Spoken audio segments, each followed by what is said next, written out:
Let's go. Let's go. Let's go. Let's go. Let's go. Let's go. Let's You know go. the frequency, yeah. You know the frequency. Come on. You know the frequency, yeah. You know the frequency. I've been upgrading my frequency. I've been protecting my energy. I've been upgrading my frequency. No matter what, I protect my energy. We off the grid. Yes. We are back for another episode of the Frequency Live on WMB1 Radio. I am your host, B. Cotta. Double D, Derek Demers. It's Jasmine. I don't know what that was. And we're the Frequency Live on WNB1 Radio. Download the app, log on to WNB1.com. So loud. We can hear you. Yo, because we got to get people up in ante. It's Mother's Day. We got to have a vibrant cast of characters. No, for real. Listen. No, mothers here yelling all day long. Yes. They want do peace not today. want They want yelling. peace. Why you been yelling all day long? It's Mother's Day. You're being celebrated. Kids. No, they don't celebrate us. They drive us nuts. Jasmine, I celebrate. happy Mother's Day. Thank you. Appreciate Happy it. Mother's Day, Jack. Look at that. My mic on? Your mic is on. Yo. The on one. Put it on. Testing one. Oh, there it is. See, There it Okay. is. Stop playing, yo. That's loud. Jasmine, did you have a nice day today? I work today. A mother's job is never done. No, it's never done. You didn't work that hard today. Yes, you did. He goes missing. And we got Edmund over there, our program director. Yo. Oh, he's trying to Turn me sound, up. Gotta turn me up. he's trying to sound sexy. Turn my volume up. Where's my snare? Check that sound right there. What's up? There you go. There we go. That's There what we I'm go. There we go. You want to get that Barry White move, huh?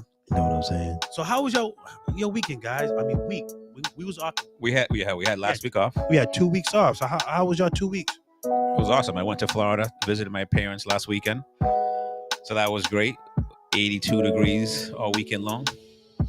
82 degrees. That's my type of It was weather. perfect. Nice. Perfect. It's great to see my parents, my uncle, my aunt. So it's nice to get there. Yeah. That sounds so nice compared to here. How was your weekend? A week. Listen, man. Yo, Edmund, I'm telling you, I had a grief with our supervisor and manager, man. I'm working too hard, bro. I hear you. You ever have one of those days where you're working so hard and you're working so many hours that your hands and feet are numb? That's every day. I don't like that. No. I was beat up. I don't feel that often. Only when you work crazy hours. Yeah.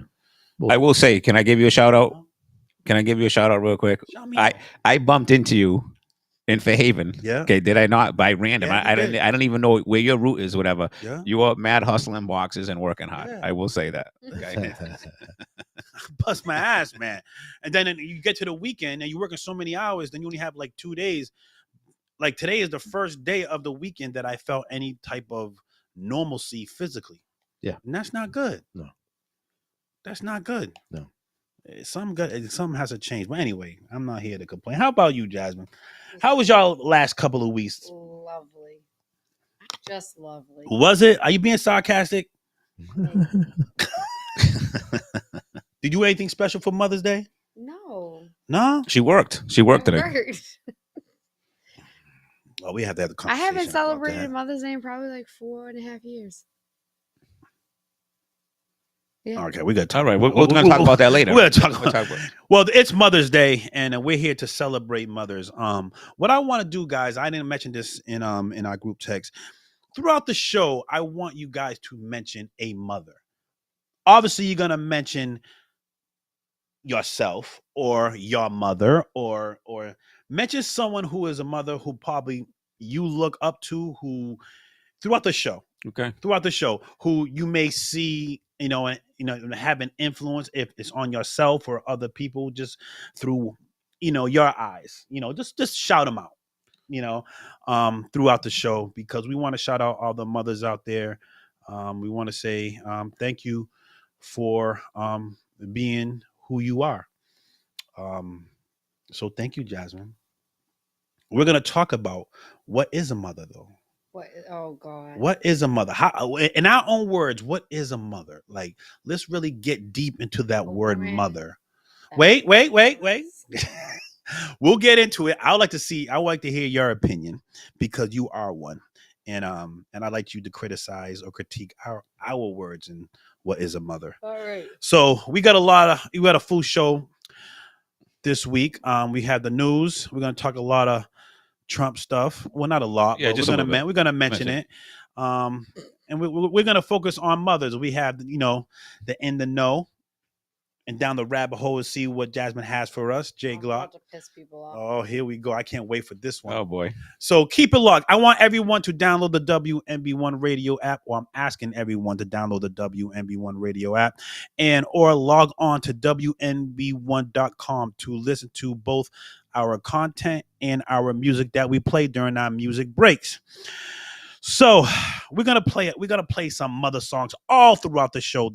So it's good songs. So I wanna start off with a Tupac song. It's a mother song that I think that stands the test of time. This is Dear Mama from Tupac. We'll be right back. Y'all listen to the Frequency Live on WNB1 Radio. We'll be right back with Double D in the news.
Yes, yes, yeah. We are back. We are back. We are back. We are back. We are back. We are back. We are back. We are back. Okay, This we is got it. the We got it. Frequency Live. Hey, Roberto. Are Chill we out, back? Roberto. Are we back, bro? Yo, we're back. All right. Yo, we're back. Welcome back. Yo, this is the Frequency Live on WMB1 Radio.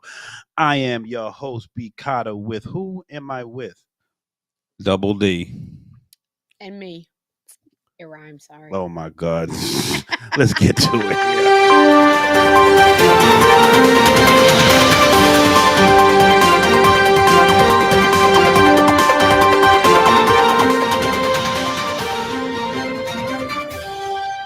The news with Double D. Okay, so I have two news items to talk about. They're both exhausting. Like every time I put on the news, like I'm gonna mention like Israel, right? This war drives me crazy. I go back and forth. I heard this week that someone said, you know, when there's a war going on, you need to like pick one side. You can't be on both sides of a war. And I'm like, wow, that I kind of feel that a little bit, but it's like I'm going back and forth because I feel for all the innocent people in Palestine. Obviously I want Hamas to get crushed. But Biden is going to hold back some weapons or some bombs or whatever, because if he's going to hold them back because Israel is going to attack this place that is a lot of Palestinian people are hiding there, and they could be like hurt. So I understand like Biden doing that, but it doesn't help like Israel's cause to like defeat Hamas. Mm-hmm. You know what I'm saying? I'm like going back and forth, about the whole thing. Today I watched a Sunday morning show on the news, and like different political people like going back and forth and had vast different opinions of it. And it's like, wow, I kind of feel the same way about, the whole thing. What do you think? As far as like Biden holding back, Yeah, yeah. I'm torn because one thing, I understand what is the gripe with the Palestine people and their issues with Israel. But at the same sense, what do you expect Israel to do after what happened? I think it was October 7th. 7th. Yeah, exactly. Do you expect them not to retaliate? Now, I don't think that this attack on Gaza and is not attack on Palestine people. It's attack on Hamas. Yeah. Well, Hamas is basically shielding themselves with their own people. They're hiding in hospitals. Yeah. They're hiding in all these places that the innocent people are. It's crazy. So what do you what as far as Israel is, what are you supposed to do? Right. You can't allow Hamas to get away with it, because that's just saying it's showing weakness, and it's also leaving the possibilities for them to do it again because they're not being held accountable. It's a tough thing.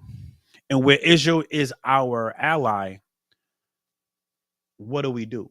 Now, we don't have many allies in the Middle East, so we should not help them. Where now maybe they get teamed up with other people in the Middle East and make them stronger, against us. Nobody likes Israel. No, and nobody does, but it's a tough situation. Like, and I don't like even all the protests in the schools. I get where they're coming from, but you gotta pick a side. Yeah, you have to. And I get both sides, but you gotta pick a side. And is it I don't think you have to pick a side? You don't care? I said I don't think you have to pick a side. You got to. No, you don't. You can be indifferent. It has nothing to do with us. I mean, I kind of see that a little bit, but I feel like literally, what does it do every day in your life?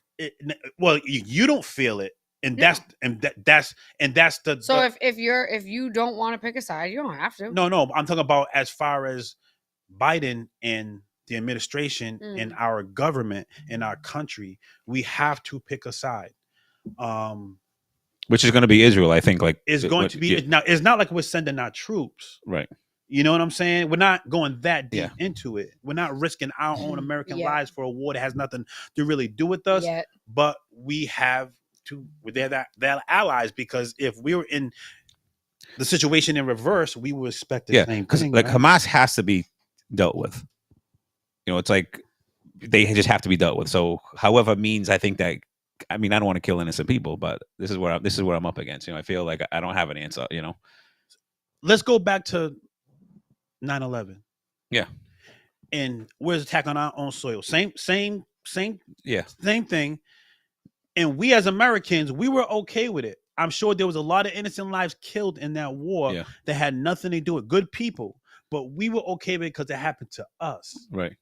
Hypocrisy. Yeah. So no, but that's what I'm saying. So the same people are like, I don't know the same people, but people need to understand, like, someone mentioned today on the radio, on the news thing that I was watching, like, we bombed Hiroshima, right, World War II, and like killed a bunch of innocent people, but we didn't care so much because like it was America, and we couldn't have Japan like take us over. So it's like we had to win that. I do feel Israel has to win this because Hamas could take over Israel. So that being said, it's crazy because you feel like you don't want to kill any innocent people. That's what I don't want to kill any innocent people. No, we and don't. They're starving. They need food.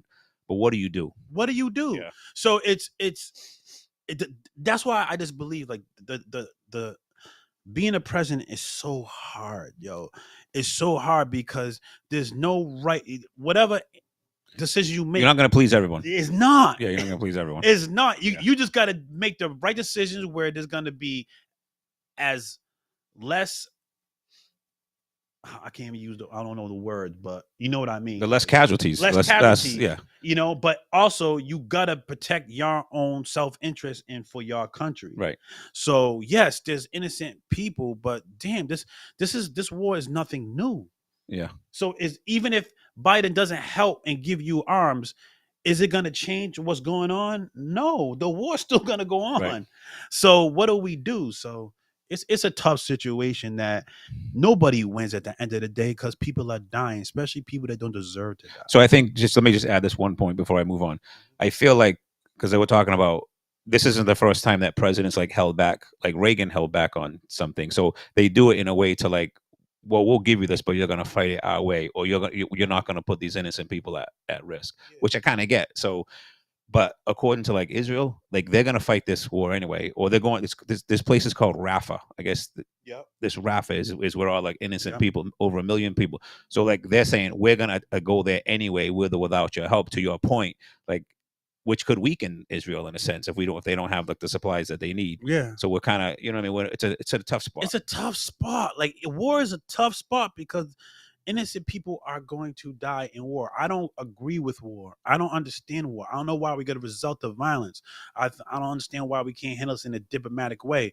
But again, I say every day on the show, humans are very flawed. And this is why we need rules and things of that nature to literally help us with our flaws. Yeah. And we all don't think the same. We're all not raised the same. We don't have the same experiences, and we don't believe in the same things. And this is what happens. War. People get killed because people cannot literally come to an agreement because now we want power, we want money, we want influence. And I don't care if I'm taking away lives. And some of it's politics too. Unfortunately, politics get in the way of politics, power, money. Yeah, you know what I'm saying? And that's what it is. We're all living this planet together. Why can't we find a way to all coincide, regardless of our different beliefs? But it always ends up in war. Yeah. So I don't know. It's a difficult situation. That's why being a president, man, it's a tough position. Yeah, I hear you. You all right, Jasmine? You got something before I move on, Jazz? No. Jasmine's tired because she was out late. She wanted to be a city girl last night. Yeah. She can't hang anymore. Listen, I wouldn't know how to be a city girl if you showed me. Yo, please, who you fooling? Yo? Nobody. Perception is not reality. I promise you it is. All right. Now, we'll go from war to love. Trump's hush money case. You guys been paying attention to that? I've been paying attention. I've been listening. I do not pay attention to that. Have you really? Yeah. He's trying to take the whole trial. Dude, really? Yeah. He's taking notes. Yeah. So is that? Because I want to understand why he's on trial. So when I see you at work, hustling boxes. You had like the thing in I listen to everything. Okay. Like that's all I do at work. I So, get information. I think I read only 40% of Americans are like paying attention because they're exhausted. They are exhausted of this bullshit or these, crazy stuff going on. Yeah. So I think the defense still has to go. One side still hasn't even gone yet, right? No, it just the prosecution doing. Just a prosecution doing their So thing. yeah, and then the defense is basically read how do you call it? What's the term? Like redirecting or something.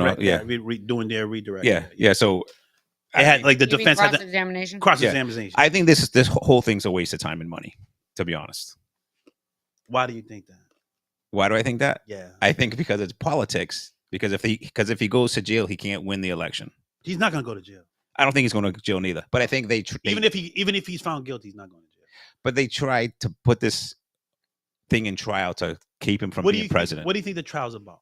The trial? Yeah. The trial's about, in my opinion, I think it's not an opinion. I want a fact. Okay, so you're like waiting. What do you think it's about? You're like waiting to like correct me. But let me tell you. Let me tell you. I just want to say one thing.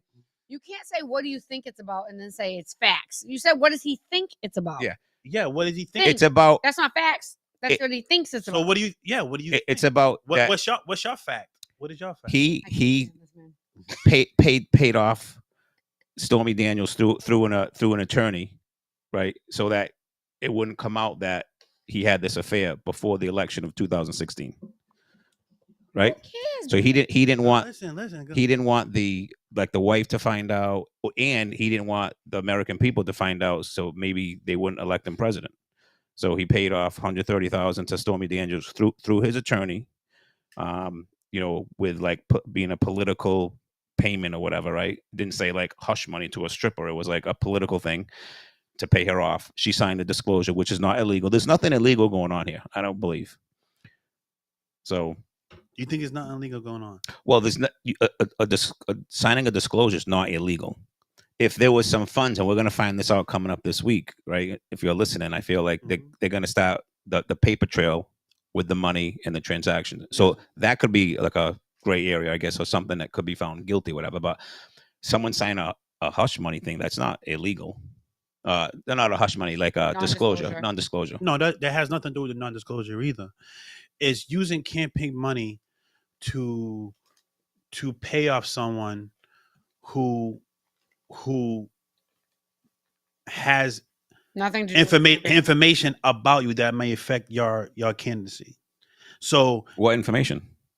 About them sleeping with Stormy Daniels, who he slept with. Yeah, that's it's illegal. It's election fraud. That's basically what it is. It's under the rule book. It's a legit law. You can't use campaign funds. So what Trump is trying to argue, saying I didn't know that. Yeah, that was but yet they're starting to prove the case that he's so meticulous of where his money goes. How does he does not know? Now, so it's like it's a minor crime. It's not like a big deal, right? Well, that's why I say it's a waste of time. It's not a waste of time because then it comes to a point where it's like, all right, then it's a waste of time for impeaching Bill Clinton. But is it? But everybody made it a big deal. You impeached the president because he lied about getting head in the Oval Office. He got impeached for it. Yeah. So now it's not a big deal because Trump is paying off so that information not come out. He actually lied saying that I don't even know this girl. I thought that was a waste of time too, though.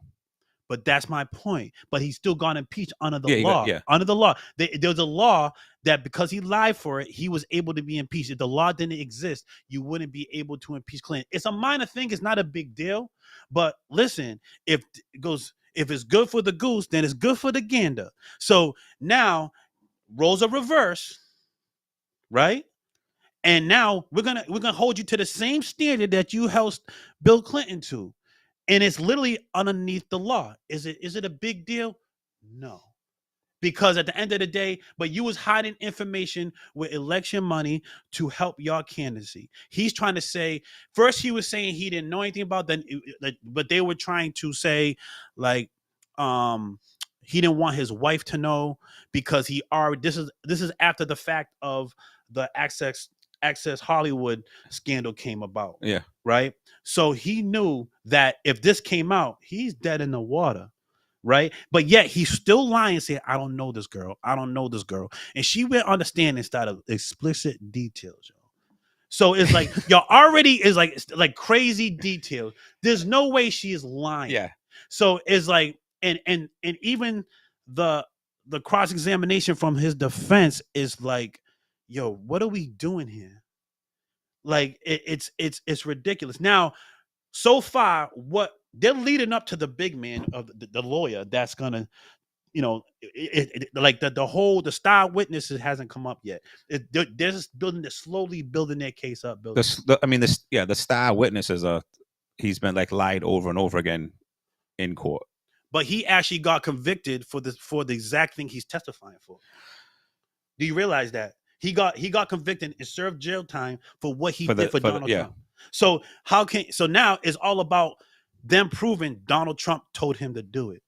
So if it's no big deal, then why is his lawyer had to serve jail time? I don't know. See what I'm saying? Yeah. So now I do feel it's no big deal. I feel Clinton was no big deal. Listen, and for the record, because you know where I stand on things, right? Yeah. For the record, I voted for Bill Clinton 2 times. Yeah. I'd have voted for him for a 3rd time because things were great when he was in office. Yeah. Right? It was not a big deal. We had a bipartisan border crisis, or we solved the border. You know what I'm saying? Like bipartisan. He led that. You know what I'm saying? We're a nation of laws. I voted for all that shit. Voted for Bill Clinton twice. All of that. So, what'd you say? Him and his wife are the reason why hundreds of Haitian children are missing. I only did the reason. No, they are. Yeah, they started a program which they were funneling children and they were trafficking them. So I did vote for him twice, and I would have voted for him again, but then I started to like find all these things out, and then I went the other way. They literally were doing backdoor things. They were like, "Hey, we're doing all this great stuff. Yeah. Don't pay attention back here." Yeah. I have such hatred. I have such hatred now. About it. Yeah. Go watch it. It's scary. This documentary is about anything. No, there's literally like Haitian families that have had children missing for decades. I'm sure it has happened. Can I blame the Clintons? No, it's their program, and they knew what was going on. But that's like saying Biden wrote the crime bill. No, they knew what was going on. Listen. That's like saying Biden did the crime bill, and he knew how people implemented the crime bill. That they knew how they're gonna handle it. So we're gonna blame Biden, not the people who implemented the thing. It's not a government program; it's their program. Okay, I'm not gonna. I'll look into it. You should. It's shady as all hell. But to get back on track, that's what I'm saying. Republicans opened the Pandora's box when it came to Clinton. So is it wrong to hold another president the same standard? No, I mean, that's okay. Fine. So you want to open that Pandora's box, and this is all about morals and integrity. So to keep the morals and politics, exactly, because we want to pass by little things like this. When we pass by little things like this, when it comes to our politicians, it opens a Pandora's box to allow a lot of shit to get through. So we have to get into a point where we got to hold our politicians accountable. How many times politicians are held accountable when you find out you had an affair with so-and-so or so-and-so? I don't see how their affairs have anything to do with it. But at the same time, it don't, but it does. So now we get to this point where it's not even about him having an affair. It has nothing to do about having an affair. That's between him and his wife. Yeah, it's the money. It's the transaction. It's the transaction. Election money, because there's only so much you can do. Like, say if he gets $5 billion for election money, right? If he doesn't use it all, you think that he just keeps that? No. So why couldn't he just take $130,000 out of his back pocket and pay her off? That's the question. Right? Let's find out. Yeah. That's the question. If you have all this, why didn't you do that? But I'm just asking, like, is it because like his being a presidential candidate, his money's like, checks and balances or something where he's got to show everything. That's it. So maybe he couldn't put that office, whether it's state or federal. You literally have rules on what you can do. What you can't. And they look at your books, right? Yeah, they use. So what you have to do is, when I used to date a kid who ran for mayor out in Framingham.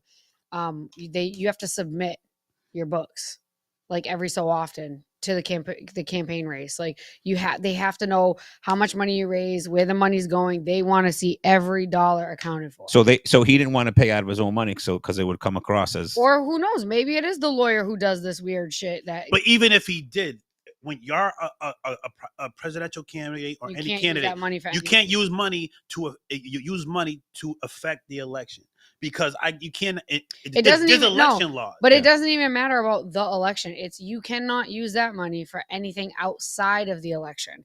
So he cannot, even if it was hush money to sway the election, it doesn't matter about that. It's you cannot use that money for anything other There's than election laws. running for for commercials or Yeah. for signs and stuff. Like you cannot do anything other than that. So it has less to do about swaying the vote versus you just spent the money on the wrong things. It has to do with swaying the vote because that's why there's election laws. Yeah, no, but that doesn't make any sense because they're allowed to go on national TV and bash each other. They're swaying the vote constantly. That's not what it's about. But you're not hiding anything. Yeah, but you are. They're all hiding because they're all hiding everything. I promise you. I literally was in the middle. Okay, of but I understand campaign. that. But there's laws. There's laws. Election laws. There's laws, but it's to do with just how the money is spent. They don't give a damn what it's spent on as long as it's spent on the campaign. Well, if they don't give a damn, then they wouldn't be no laws. As long as it's on the campaign, they just don't want because what was happening probably before was people were getting money and buying houses and buying boats and dumb shit.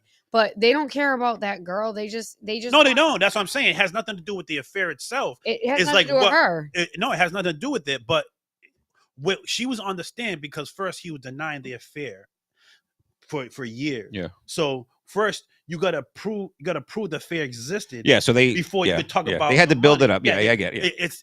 It was setting the stage. Yeah, it was setting the stage.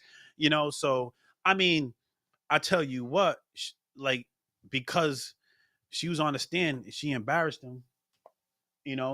She embarrassed him big time because they'll go into details, which I don't see the reason why they need to do all that. But again, credibility is credibility. So it's like, did they ask her what he looked like?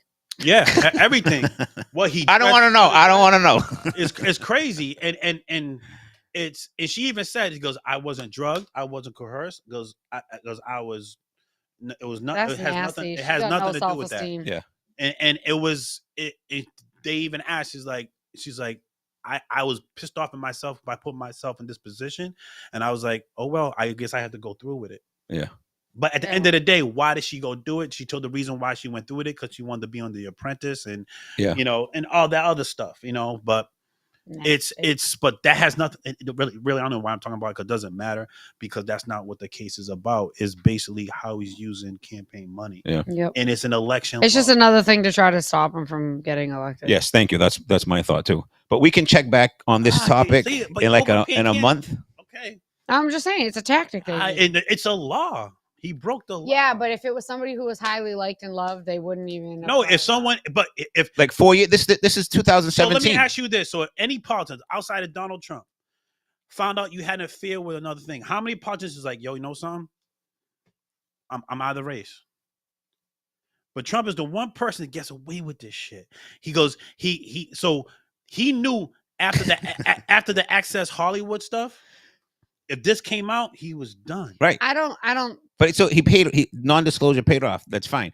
But to Jasmine's point, why is this coming up years later? Because this happened in 2017. If he wasn't running for, my point. Running, they wouldn't. That's the only why it came because he's running for president. Okay, how long do you think it takes to build a case to get evidence? All I'm saying is, but that takes a long time. Yes, it might take a long time, but I promise you, if he wasn't running for president, they wouldn't give. It's only because he's running for president. Well, here's the thing. They had it in the back pocket. They had. It's the point. That's the point. Because he's running for president, there's rules you gotta go by. But it doesn't matter if we're talking about rules. They should have did it regardless of whether or not he was. They running. were. They weren't gonna. Listen, I promise no. Here, if he wasn't running for president, then there's no election laws he has to go by. What are you talking about? Nope, false. He broke the laws back then, so they can still prosecute him now. Yeah. But we're saying if it wasn't for him running, they would let it go. They wouldn't care. Right? They would have moved on. Yeah, because he's not running for it. It doesn't. Yes. No. Okay. That doesn't make any sense, Berto. How does it not make? Because he broke the law already. They only are using it now because he's running again. So what are you not understanding? He broke the law back then. All right. He still broke the law. Okay. Understand the timeline. this is a thing So- that he did it in 2016, right? Yeah. All right. So 2016, he ends up being president, right? This stuff don't come out until his lawyer says I did this. The lawyer got caught. That's probably a year or two later. All right. So now a year or two later, I got to get evidence to indict him. That's gonna take another year or two. Yeah, but you're arguing listen, something that we're not time out. saying though. So but here's the thing. I'm giving you a timeline because you think that all right. No, you're not hearing No. us. You're literally ignoring what we're saying. What are you saying? You keep talking about the timeline. We get that. Like, we get that it takes a long time to build a case. We're just saying that if he was not running right now for president now, they would let that sit in their back pocket and they wouldn't touch that case. They would let it go. But now that he's running, to me, yeah, is the fact. How long does it take to get evidence? To Not say 7 the years. case? Not 7 years. Again, I couldn't finish my statement. So, a couple of years after he gets elected, right? The lawyer, the lawyer says, "Yeah, I did this, whatever." Yep, right? Yep. And then, all right, you said they did this, so they're getting evidence for the lawyer to indict the lawyer. All right, that's like a year or two. All right, through this evidence, wait a minute, goes maybe the person who's our president, told him to do this, but we don't have evidence. That's going to take a year or two. So we're 4 or 5 years into this right now. All right, to get evidence to indict him, not to charge him. We still got to get enough evidence to charge. So let's take another year or two to freaking. Now we got to indict. Now we have a case. Now we got to get our witnesses, who's going to be a witness, and all this other stuff and everything. It takes time. It's like we're so microwavable that you think there's things that's happened the next day. no, you keep talking about timelines. We're just talking about it wouldn't happen if he wasn't running right now. I don't know how that's hard. It's political motivated anyway. It wouldn't happen if he's not running right now. That's the whole point. Because he's running, he broke the law. If he wasn't, no, he broke the law back when he was running already. So but you're acting like he broke the law now that he's running. He broke the law when he ran. But how do they know they broke the law? Because how did they know when he was running? How did they know? Does that matter if they're just using it? It does matter. No, you're talking about a timeline. All we're saying is if it wasn't for him running now, they wouldn't use this. They would let him slide. They would let him slide so hard it's not even funny. Yeah. They would not even care that they had all this evidence. They'd be like, well, he's shutting up and he's not coming to disrupt what we are trying to do.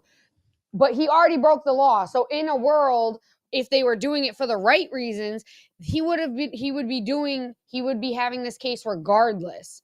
But it's only because he's running again. Because the minute he said he was running, are they wrong?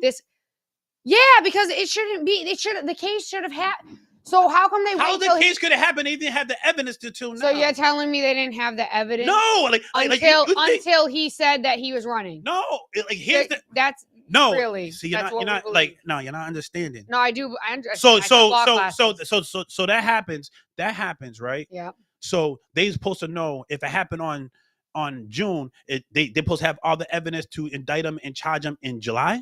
No, but the point we're making is that they knew before he said he was running for president. There's no way they didn't know. There's no way they didn't know that they were thinking about doing So they indict him. When he announced he's going to be running for president. But they didn't have no evidence to indict him. All right, let's move on. Final thought. Let's go. You're not understanding. I know I am understanding. Okay, we're not getting anywhere with this. All right. That's all I got. All right. We'll check back in another month. See how it's going. I just think that it takes time. It takes time to build up evidence to even get this in the court in the courts to indict him. Never mind charge him. And then to charge him, you got to get your P's and Q's together. That takes time. You know what I mean? And it's not like these are only cases that these lawyers are dealing with. It takes time.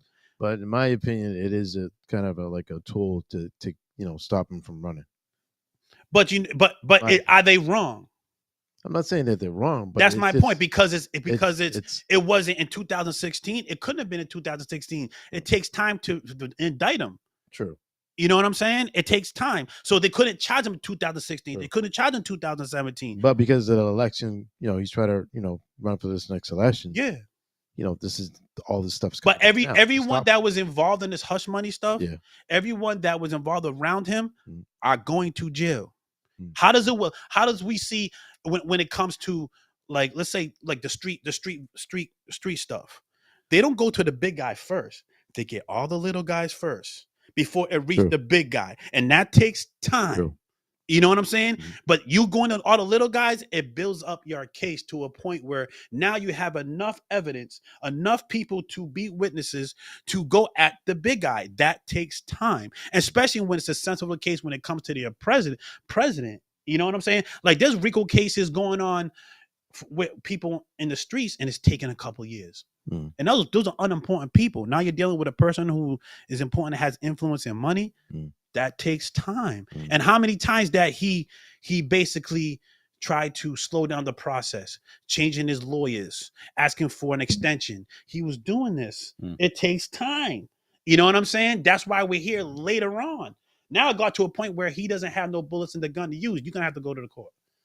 Because he was trying to slow down this process and trying to extend it. He wanted to extend it to the election where he can to basically pardon himself. Yeah. So We'll see. What do we got? What do we got?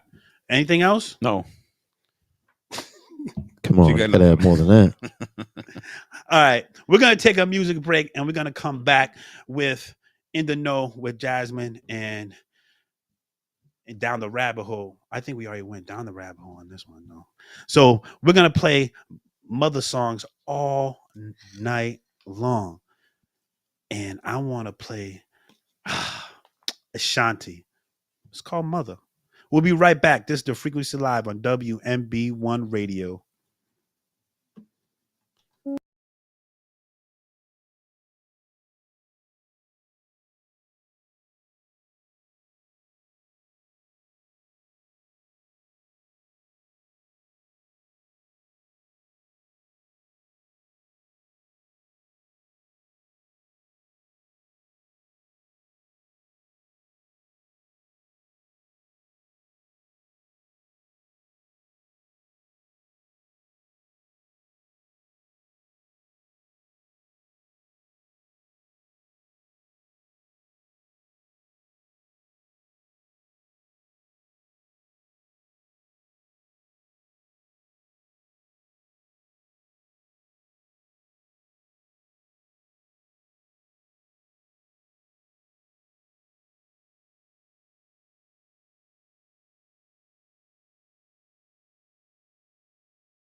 Yes, we are back. We are back. Y'all listen to the Frequency Live on WMB1 Radio. I'm your host, B. Carter, and I'm with my host, who?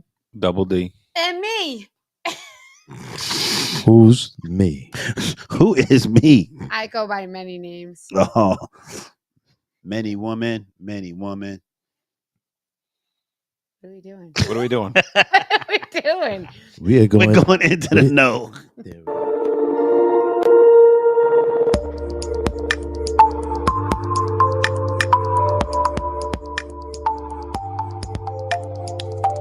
In the know with Jasmine.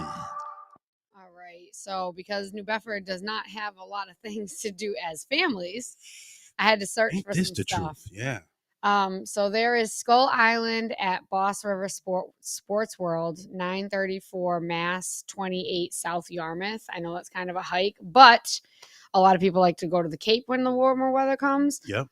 It's got mini golf, go-karts, arcades, golf, driving range, and it's 7 days a week, weather permitting, because a lot of it is outdoors, and it opens at 10 a.m. So What's the name of it again? It's called Skull Island at Boss River Sports World. Nice. Yeah, so that's down in South Yarmouth. So parents or just, maybe like a cute little day date with somebody, you want to go play some mini golf and, ladies whoop their ass and kill their fragile egos.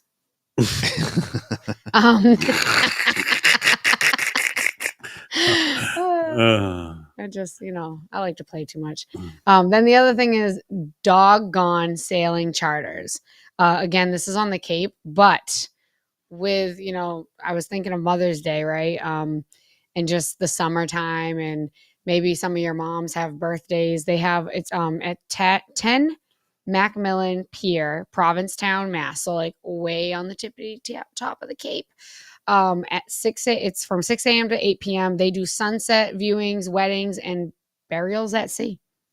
Wow. Yeah, I mean, the price range is kind of all over the place, but it's, from what I was seeing, like it's very reasonable. Like the burial at sea, I think the prices were like starting at like $349 or something like that. Burial at sea. What is that?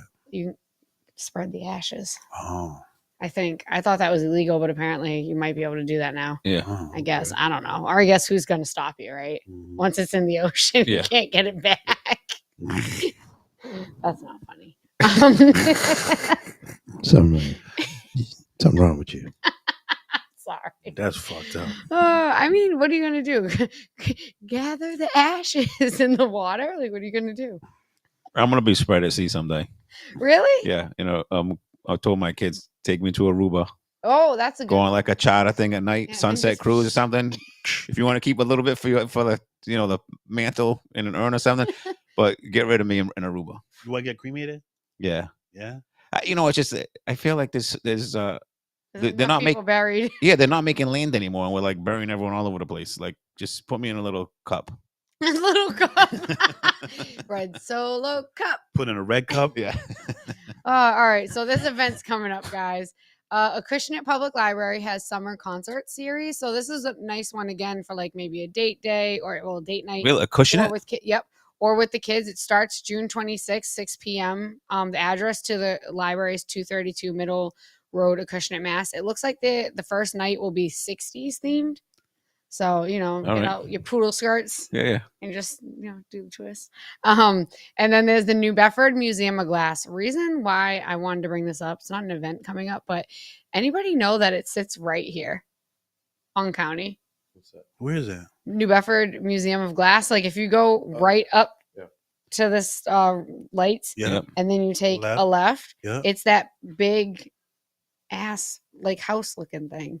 That's Really? Museum of Glass? Yeah. Yeah. And they have everything from modern to like historic pieces. It takes anywhere from 1 to 2 hours to complete. It opens from 12 p.m. to 5 p.m. And I always say I'm going to go in there because I don't know how you can possibly have a museum of glass. So there's got to be some interesting shit in there. Yeah. Whether or not it's actually interesting, I don't know. But, y'all should check it out. Maybe you might see something that you like in there and you want to buy Okay. something like that. I don't know. Oh, But you can buy stuff too? No, I'm saying like you could see Make something in something? there and then you could probably find it in like an antique shop or something. Oh, okay. And if you find it in an antique shop, it might be worth money. Yeah. I'm all about making money always. So Oh, we know this. But yeah, that's all I had for today. Oh, and I was gonna shout out mom, like somebody in the community, Mm-hmm. but I feel like my mom's the best mom. So sorry, guys. My But mom's the best mom. No, my mom's the best mom. Okay, so I don't want nobody fighting with me here. All right, but I'm gonna shout out my mom, Heidi. All moms are the best. I know. I don't do that. This isn't everybody gets a participation ribbon. Yeah, Well, ain't everyone's mom in Not their own everybody's eyes. a goat.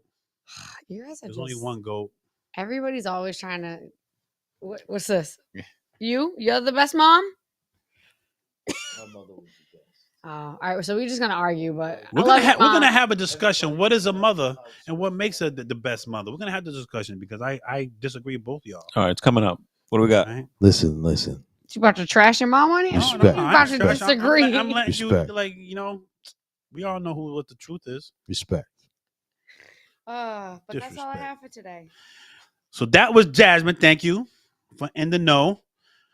Seems like the Cape is a spot to be in the summertime.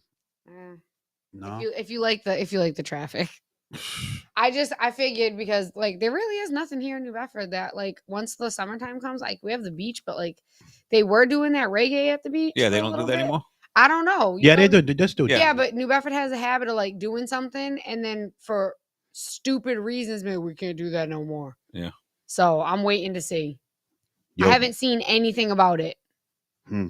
I haven't seen anything about it, and that usually starts when the weather gets like. So can I add something real quick? Yeah. Because you mentioned New Bedford. It's not kid friendly, but Dope Lotus is doing the first Fridays at Yep.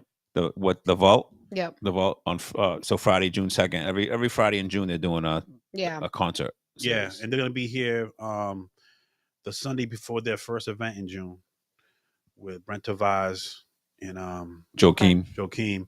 They're gonna be a guest and they're gonna talk about those events. Yeah. So when is that? The end of May? So in a couple weeks. June 2nd. June 2nd. They're gonna come on the show. So okay, that'll be a good show. Day after my I think we're gonna do some harmonizing. Okay. No, please. Should I practice? Should I practice? No, you're both of you. Just remember, it's the day after Yo, my we're gonna birthday. harmonize. We're gonna I'm celebrate my muzzle birthday both. that day. I saw Joakim earlier. I said, "Yo, I got a song for us, me." No, dear Lord. Everybody vote and vote no. Thank you. No, they want to see this. So B-Mag said reggae on the beach, June, July, and August. Where's the dates though? I haven't seen anything. They probably didn't announce it.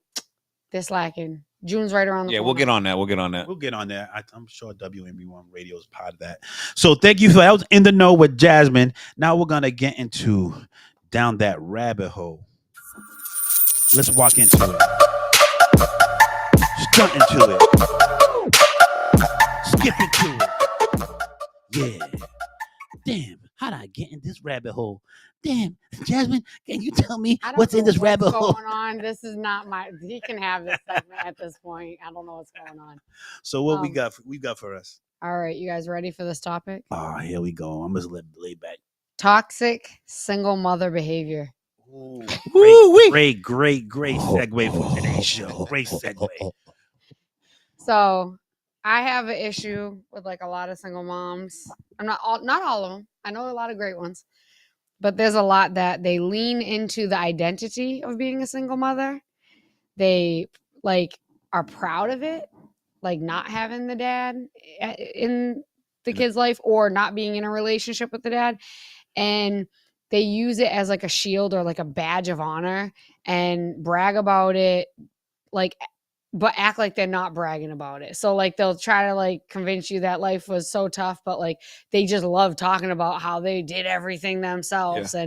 And like I say this because it's one thing to talk about like how hard it was for you and like the things you had to do, but like at the end of the day, like I don't know, I feel like some people really wear that as like they're proud of it. Like, yeah, I mean, like I did this all myself and oh, you can't, I don't need no, but like, bro, that's not how it's supposed to work. Like you have a broken family and you are proud of that. That's crazy. Yeah. That's like almost saying goes, yo, I'm from the ghetto. Yeah. I'm from the streets. You don't know me. That's not, I don't know, man. All right. I don't want to brag about that. Nah, yeah. So for me, I don't know that for me as a woman, it's kind of sad seeing women like get trapped in that. It's one thing to share knowledge and like your struggle. It's another for it to come up constantly, like almost like a center of your world. Like, and I see some women do that, and it's like it's exhausting hearing it. I'm like, God help you, because if that's your only thing, that's a lonely world and a lonely hill to die on. Too many single people with kids, especially young kids. Yeah, and I'm divorced, and I'll talk about co-parenting when we get to there, because I co-parent, obviously. But there's too many like single moms and single people when the kids are very young. Yeah, I don't think it's healthy. It's not healthy. My daughter, I think luckily I never made it a big deal.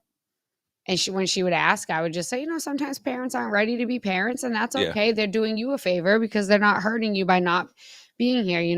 It might feel different because your friends might say things, but it's okay. We don't have to be mad at that person. They're doing you a favor. Yeah. And, but some people like they thrive on that. Like, look how strong I am. And it's like, who the hell wants to be that strong? That's not a badge. Don't you think it's probably that's like an example of insecurity? Yeah. Yeah. Because it's not easy raising a child, and you get to test of this. It's not built to do it by yourself. Nope. It's expensive as shit. It's financially, mentally, physically, is not built. And I always say everybody needs help. You cannot go through life without help from someone. I'm not even just with kids, just in life in general. Yeah. To be successful in life, you need help. To be, you need a mentor. You need to just guide you down that road, because if you don't have someone to at least show you the way or show you the right lane to go down to, most likely there's a good chance that you might pick the wrong lane. Yep. Plus, go ahead. I didn't mean to cut you up. Plus, I think kids need like a mom and a dad. Yeah. So you start talking about like the help. Yes, the help, but they also need that guidance from a man and a woman, a dad. You know what I'm saying? Because they both bring something different to the table. Yeah. Like, as a man cannot do what a woman does when it comes to the child, and a woman cannot do what a man does when it comes to the child. It's not built like that. God didn't build that for it to just one parent just to be the only one parent to be in that child's life. Right. It doesn't work like that. You gotta look at it this way. It takes two. The mic. You gotta look at it this way. It takes two to have a child, so the two have to be there once that child is born. Yeah. Yes. Right. There's a reason for that. And I get that. That's how it's like, designed. Yeah. Yeah. But I get like sometimes it can't be like that. Like with my situation, it just. Yeah. It would. Circumstances is what. Yeah. Hey, but I single think. father right here. Yeah. I had my son at custody at 13 years old. Yeah. So I think like depending on your situation, it sucks. But like, I just think it's weird when people wear that as like a badge of honor. Like they're like proud of this. And it's like, why would you be proud of a broken home? Why would you be proud of something that didn't work? And like, I get it. You should be proud of yourself that you made it happen. You made it work. But like, I feel like too many, and this day and age, I should say, are like proud of it. Like it like comes across like you like hear me roar. And it's like, I don't like, be proud of yourself that you did something and you made nothing out of, like you made something out of nothing. Yeah. But like at the same time, like you should be speaking out against it. Like you should be like, but this isn't the way it should be. Like, this is sad that this would happen this way. Like, I don't know. You just have to hear the women sometimes. It's crazy. In that situation, you have to become the mother and the father. Yeah. And that's what I had to be for my son. Yeah. You know what I mean? I'm like, it is what it is. You just can't like, like some people just don't know how to do that. Yeah. You can have custody of your child and still not be a good parent to your child. Yeah. For me, I did it. That's my son. I love him. I make sure that he's getting exactly what he needs. Yep. In all areas of his life. Yeah. I mean, I'm like, never look. But did you go around like when people like ask you, you're like, oh, I'm a single dad and I did this by myself. I didn't have nobody. That's what I'm saying. Like, it's one thing to acknowledge that part of your life, but like I see too many people online like boasting about it. But I think that, do you see a lot of men saying things like that, or a lot of women? A lot of women. Because unfortunately, let's be honest, Mm. you're a rare case. A lot of the time, the men do not fight for the kids like that. Like they just don't. They like, and I'm not saying all men, because I know a lot of good single dads. Like I know a lot of good single dads. I have a really good friend. He's an amazing father. Him and the mom co-parent, but like he's an amazing single. Like he's just really good at what he does. But like it's a lot more women, like because in most states, women have the right with the kids. Like they just get that benefit of the doubt. Oh, you carried them, you get the right away. Like men have to fight. And for some reason, a lot of these men, they fall to the wayside and they'll be like, oh, she's just, beating me down. I give up. Like, so you gave up on your kid. No, I didn't give up on my, but you did, because it's not about the mom. If your kid's drowning, do you say the waves are beating me down? I'm not gonna jump. Oh, I'm just too tired. No, you're gonna jump in and save your kid. No, isn't it a little bit about the mom, because the mom has so much power? that's what I just said. Yeah, but you said it was not about the mom. No, I'm saying like on the other side, I said the moms have the majority of the power because they carried the kid. But some of these men, regardless of what they're going through. I mean, I've seen it like 6 times in the last like 2 months where guys are complaining about, oh, at some point you just give up, they just beat you down and it's like, no, there'll be never. That's the thing about moms. Like when a mom wants to be in her kid's life, we'll beat the entire world down. But when a guy got a not like, and I'm not saying all men, because there are really good single fathers, but the majority of these new age men, when it comes to seeing their kids, it's like the littlest inconvenience. But that it goes to, and you're not wrong what you're saying. I'm just trying to come from a male's point of view. Yep. Where it's like when a mom will fight for their child, yes, because a mom's voice and they have more power is being heard. So them fighting is going to have results. A man fighting, where it's so much harder because our voice when it comes to the child is not as loud and as strong as the woman, to a point where it is exhausting. And I'm not talking from experience. I'm just talking from people that we know. Like I know a person. I'll give you an example. Yeah. I'm not gonna put names out. Like I know a person who I've worked with, and he loves his daughter to death. You cannot have a conversation with him without him mentioning his daughter. It gets, sometimes it even gets annoying to me, but I love the fact that he loves his daughter so much. And it came to a point where now, if you're gonna move your child to a different state, yeah, you're gonna have that conversation with the father who's deep in his life. Now he's paying child support plus some. Like whatever she wants, she gets, right? Plus paying child support, high child support, and was there 100%. They're 100%. He knows what I'm talking about. So, and then all of a sudden they want to move to a different state. Yeah, doesn't even have a conversation. Already made a decision, or already made a decision, whatever. So didn't go to court. No, he didn't want to fight it because he didn't want to hurt his daughter's feelings, as far as because they made a decision together. So he had to eat it. Know what he did? He moved. He quit his job. That's a good day. And moved down there close. Yeah. It's not a good job because when he went down there, he was better off staying here, had a great job, and able to visit as much as he was able to see her while he was already down there. Yeah. But he only had maybe a month to make this decision. So when I say he's a good dad, because as much as you see what you see, he couldn't fathom being away from her. And he made the choices he made. He could have brought her to court. He didn't. And I'm not saying the woman's right. This is not about the woman. This is not about the woman. I'm giving this man credit because a lot of men would have been, I'm staying here. I'll see her when I can see her. This man said, I cannot fathom being that far away from my daughter. He stated that. Yeah, but so I'm giving him his credit because that's amazing, because a lot of men wouldn't. But here, because a lot of men would, because we're forced to sacrifice his future. Yeah. Because this woman had all the power. So it gets exhausting to a point. But don't you think he gave up a little bit of power by not going to court? And I'm just playing devil's advocate because Like when you don't go to, so I think a lot of the misconception is, and I can only speak on this because I've been going to court with somebody very close to me. The big misconception is that women still have as much power as they used to in court. They don't. I've consecutively been seeing it's men starting to get, which is nice, but here's the thing that a lot of men don't do, because this isn't in your nature to do this. What? Women keep track. We keep a record. Yeah. We don't keep mental records. We'll write it down. Yeah. We'll create diaries. Yeah. Men don't do this. No. And what will happen is when you show up to a court of law and you have a book written of everything that's happened, there's no way a judge is looking at you going, there's 200 something pages in there. You just did that last night. Right? So it gives you some credibility. A guy will show up thinking, well, I'm going to tell him all the wrong she did me.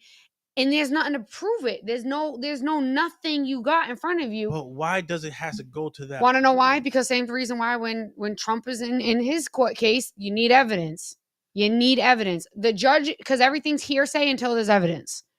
Everything's hearsay. It's a court of law. But it's but it's a court of law. I get it, but why does it even get into the court of law? Want to know why? If you have a father that wants to be in your child's life, people who had no business making babies made babies. But that's my point. But who is held to the most accountable? Both of them. No. Yeah, both of them. I'm telling you right now. In what way? I'm telling you right now, it's changing. Down the rabbit hole right now. We are going down the rabbit hole. You might as well just go right into this topic right here. What's it? Yeah, we're in it right now. Because you're talking about that. Right? Yeah. What's it? Co-parenting. Co-parenting. Co-parenting. Let's get into it. That's a good segue. I mean, damn, my program director's going. Yeah, there you go, Brett.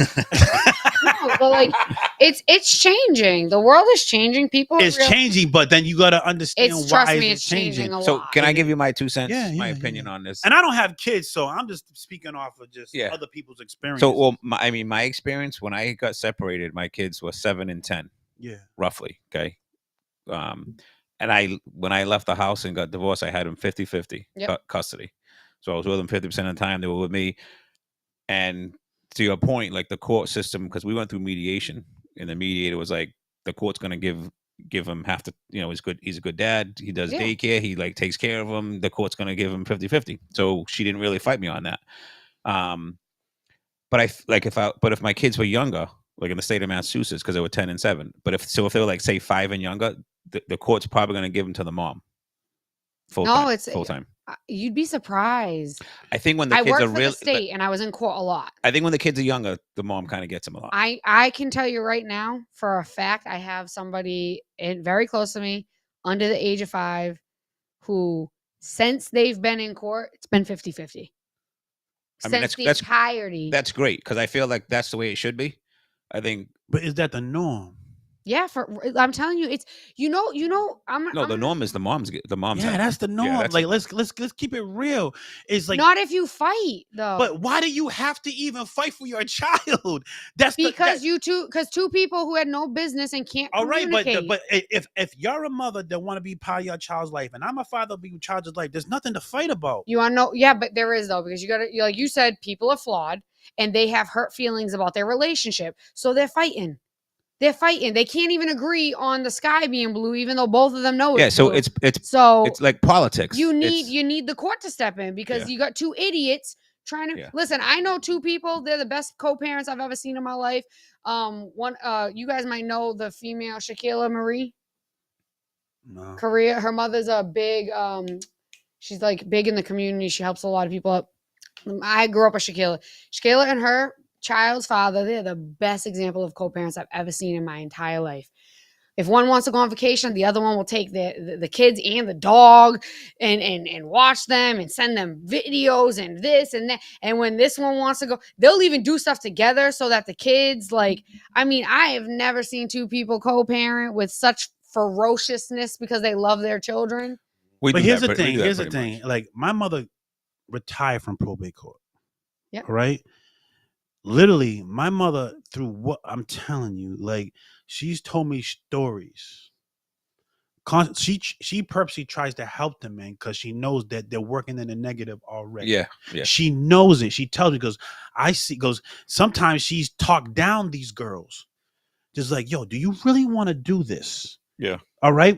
you I'm know, not saying she's but here, no, wrong. listen, but like, goes, do you really want to do this? She goes, you know, now you're messing with the kid and everything like that. She's seeing the kids, seeing the women use the kids as a tool. Yeah. Of course. So because these women, I'm not saying all women, but A you know, lot of because them. I know women that don't take money from men and they just because the men's in their lives and that's all I want. I mean, the men's in the child's life.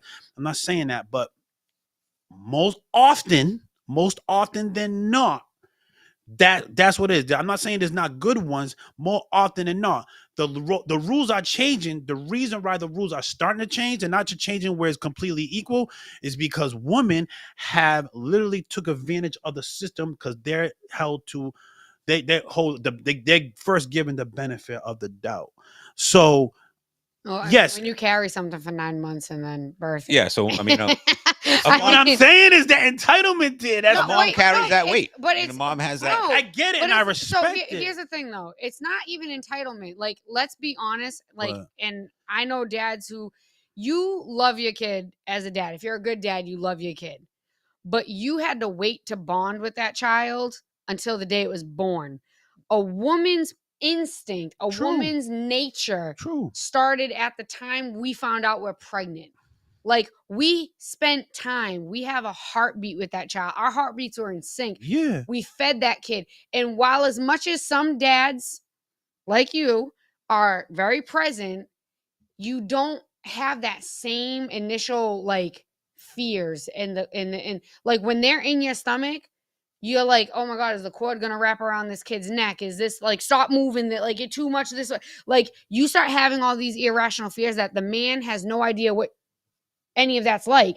So for when a baby comes out, unfortunately, if we're going back in the day, we're the ones that fed the babies. You couldn't separate us from the babies for the first year or two because of that. I completely agree. There's a bond there that like a dad just doesn't have. Yeah, because it came out of you. I think and I'm not a saying woman that has negates the a dads. I think a woman has a natural connection at first because Yeah, that's you.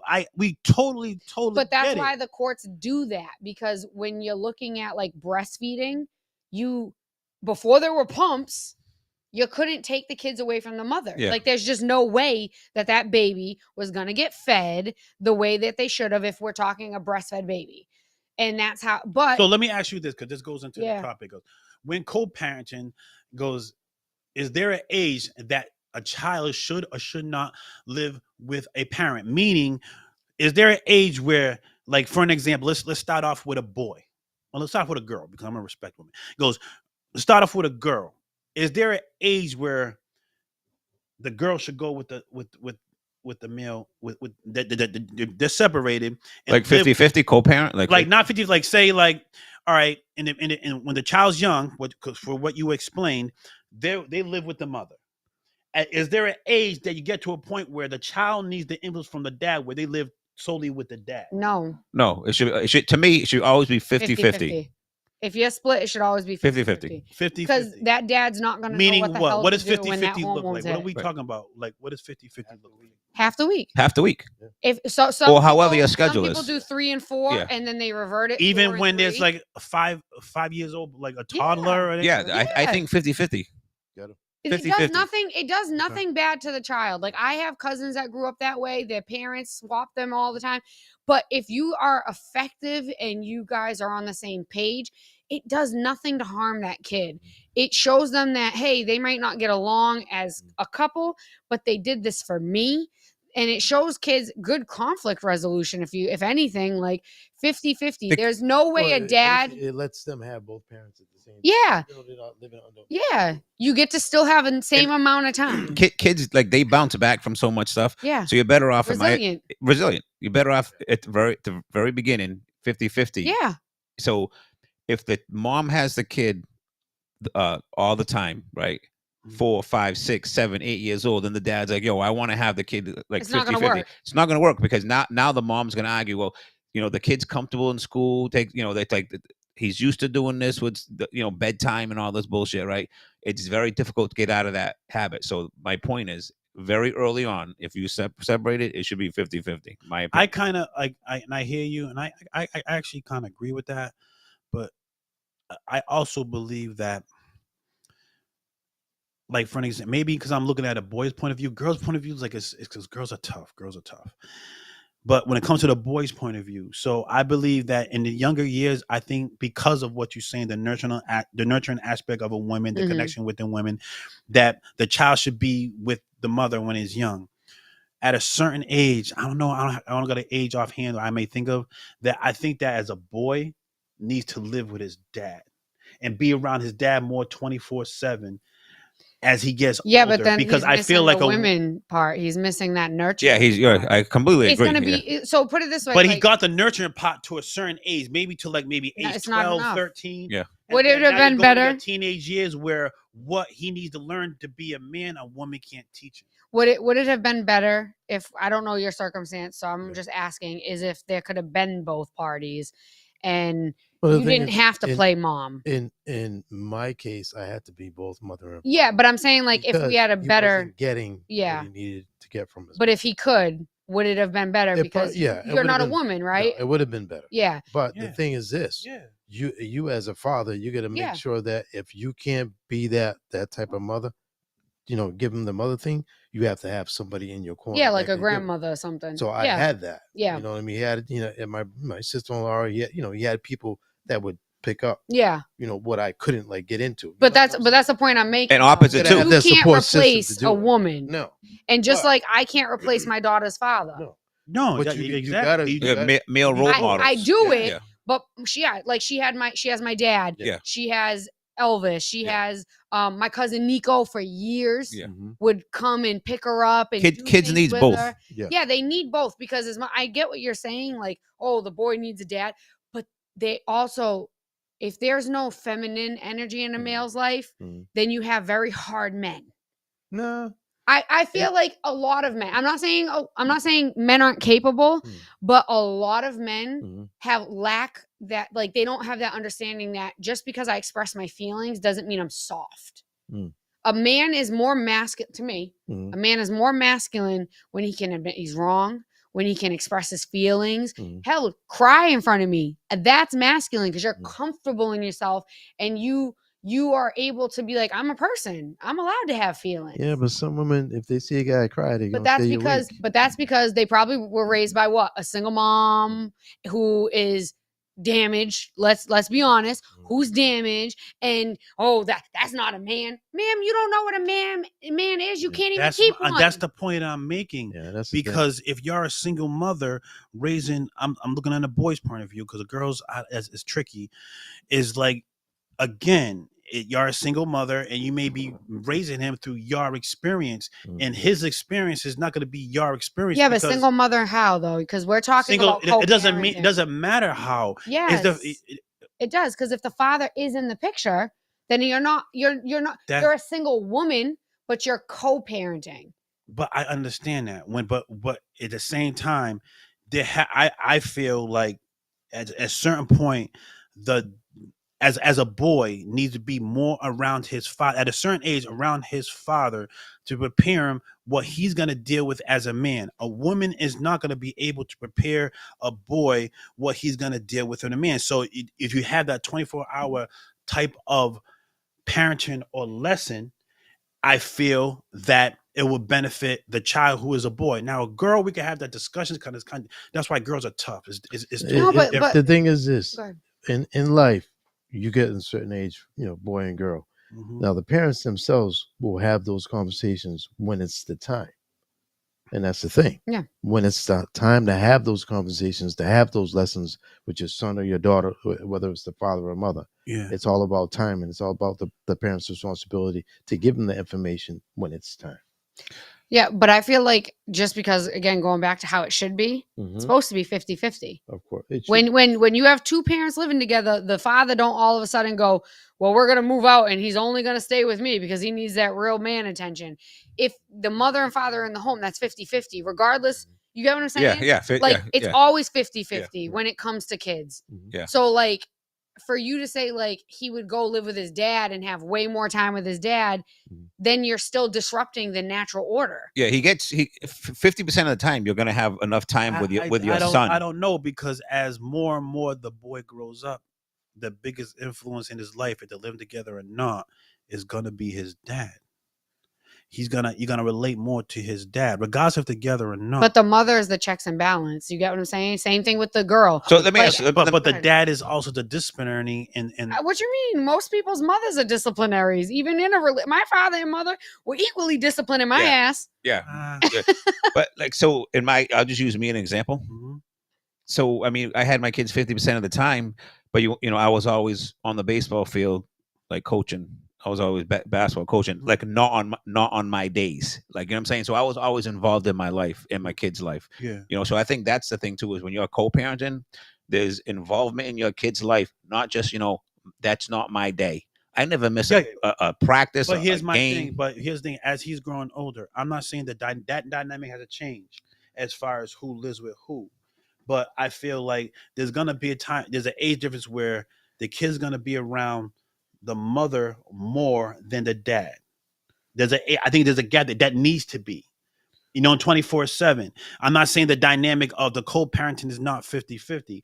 And then with a boy, when a boy gets older, I think he needs to be more around the dad 24/7. Even though it's still 50-50, but he has more of the influence at a certain age for him to prepare how to be a man in life. So I'm just going to argue that because, like, when you look back at the olden days where we say like people were more behaved and whatnot, the fathers were out of the home most of the time. The mothers were with the kids, like 90% of the time, working like crazy. Yeah. And those people, if we're talking like more right, because like we always argue on this show that it's the older generations that were better put together than these newer generations, and those older generations, and I can speak on this because my grandmother and me used to talk about this all the time. She was with her 4 boys all the time. My grandfather showed up for sports, but was at work most of the time. He was barely home. And I'm just saying that, like, again, it's the dynamic of both parents. At the end of the day, without both, you have an unbalanced system, because as much as that boy needs his father to show him the manly stuff, that boy also needs the woman, because he needs to understand the feminine side of things. He don't have to be feminine or have feminine qualities, but he's got to understand that side of things. Because let's be honest, everybody's different. So if your father's that big brolic manly guy who like, you know, and that's all you know, that's how you're gonna think that you should be, and that's not necessarily right. Completely agree. I said, when the time is the right time for them to have those lessons, they'll go to the right parent. That's basically what you have to do as a parent. Well, they'll communicate, because there was times my ex-wife reached out to me, because communication is key when you're co-parenting. Key. She reached out to me. She was like, "Yo, you need to talk to Jason. Jason's doing XYZ around here. I know he don't get away with it over there." But he's doing it here because then you as the dad, now I got to step in. It's not your day. Yes, you're right now there. Right. So, well, here's a dynamic that my mother used to tell me about when we were younger. So we'll go spend time with my dad, if it's for a weekend or a week or whatever. We'll come back with a certain type of attitude that my mother had to check. Yeah, because the way my dad was. You see what I'm saying? Yeah. And I could see, and so that's just that whole dynamic. Obviously, they didn't communicate. They weren't able to co-parent. My mother, my father couldn't co-parent in the correct way. Yeah. So at the same time, though, I feel like I was raised, and my mother was a great mother, but I feel like sometimes she raised me in a way that, through her experiences, and she protect me. She taught me through to protect myself, so I wouldn't go through what she went through. But that's every parent. But that's my point. As I would, as a male figure, I'm not gonna go through what she went through because I'm not female. But that's not true, though. For the most part, it is. So it's saying it's. But what, like, give us an example, because I'm trying to understand what you're saying. So, like, what is something she went through that you would never go through because you're not female? A fear of a man, what a man will do to you. Oh, well, I worked at DCF, and let me tell you something. The statistics are very similar for little boys and little girls. What? So your mother's fear was real. What are you talking about? What a man will do to you. But that's my point. But so it's too, and I'm not saying that my father, my father was the right person to raise me. Like, if you have a good dad, I'm going back to my friend who was deep in his daughter's life and everything like that. And I really feel like because he was so invested in his daughter's life, his daughter is very, intelligent and smart and graduating college. Like she loves her dad dearly. But I feel like there is, how can I say, there's if my dad was a dad like how you are, I think I would have made better decisions. I would have been taught something different that my mother wasn't capable of doing. Yeah, Not because she wasn't a good parent. My mother was a great parent. She was. A great parent. But there's just things that she couldn't teach me. Right. I made a lot of mistakes because I didn't know. But do you think you would have made more though if it wasn't for her? It's not. But see, y'all looking at it, the cup half empty. I'm looking at it half full. I'm thinking is like, if my dad was a dad. Yeah, but what I'm saying is, like, that's what I'm saying. Like, so it was something missing. My dad. Yes. Yeah. So You'd even though my balance. mother did everything she could as a mother. Yeah. My dad wasn't there. Yeah. I had the empathy. I had all that nurturing. But I needed my dad. I needed that discipline of my dad. Yeah. And because I didn't have it, I see a difference. You know what I'm saying? As a boy who's supposed to grow up as a man.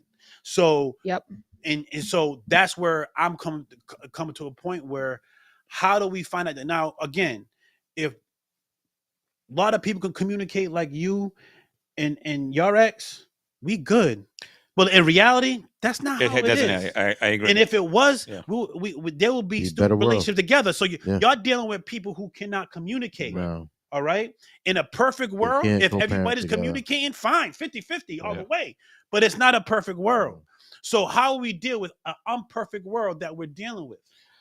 But I guess the point I'm trying to make is, like, so like how you said your dad wasn't providing what he needed to. Yeah. So if we took the example though that you started with, where you were like, the kids at a certain age should go to the sex that they are, the point I'm trying to make is, your mother was still there to balance some of that. So if you didn't have that and you were always with that person who wasn't giving you those lessons that you needed, what would you have came out? But you're right. Now that's the circumstances where I was probably better off not being with my dad. But that we're going to how this conversation started, where we got two parents that want to be involved with their child.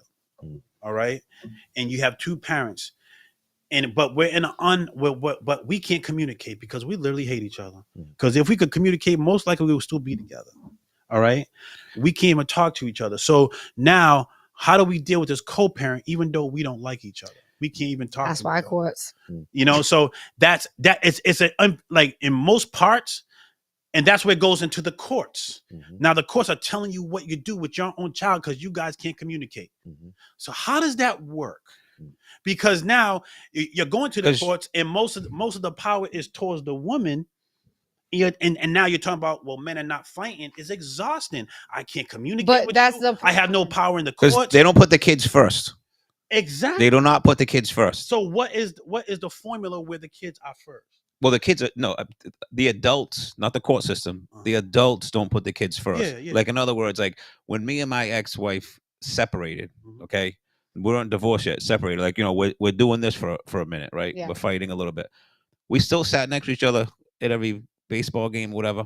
We weren't the parents on the third base line and the first base line. No, we rolled in together. Yeah. We supported our kids together. Yeah. Okay, we showed them love, whatever, right? Yeah. And then, at night we might text or fight over the phone, but never in front of them. Never in front of them. We always fought away from them. Yeah. And we always supported them. Yeah. That's the communication and the kids first mentality that these people don't have. I feel the younger generation don't have. So we're living in that world. We're living in this society. So that's where I'm looking at. In a perfect world, it'll be like you guys. Yeah. But it's never. It's not. Not. I know I was so lucky. I don't look at things in a perfect world because perfect is just a goal that never be reached. I'm looking in reality, the way reality is, not where it should be. Just sterilize everybody. So it gets to a point where it's like, what is the formula in the society that we live in? Don't belong having kids. that's a different conversation, and you're absolutely right on that. But it's like when we're living in an imperfect world, what is the formula that works best? You know what I'm saying? I don't think there is a formula that works best. I think everybody has to do what's best for their family. And if you're two adults and you can't get along, the least you can do for the being that didn't ask to be here is to do the right thing. Y'all right, but we live in an I know, imperfect but world. that's what I'm saying, though. We're never going to come to a conclusion because Everybody's we got a bunch of jackasses running around making babies with 12 different people every other freaking day. This is why I like having these conversations, because what your response was is like, we're never gonna come to it because sterilize it, and that's what the guys are feeling. We're never gonna come to a resolution. Yeah. All right, fuck it. Well, but here's the difference though. Here's the difference is as a mom, and I'm speaking as a mom, I don't care what the drama is, how many times we gotta go to court is, how many times we gotta have the same argument. I'm never not showing up for my kid. I'm never I agree. not showing up for my kid. I agree.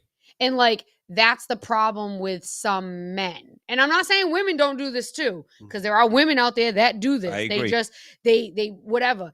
But I'm saying like, how about I'll say it like this: as a parent, if you love that kid, it does not matter how much hell you have to walk through, how many years of it you have to walk through. What it does not, if you're a parent. No, but the thing is, I'm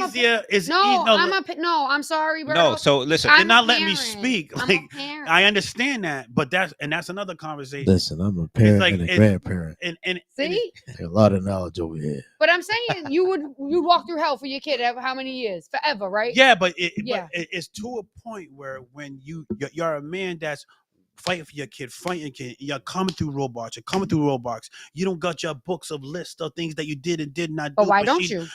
Why should I have to? Because she has to, just so you have to. No, because she has a book and I don't. She has more rights than I do. Because you have no proof of anything.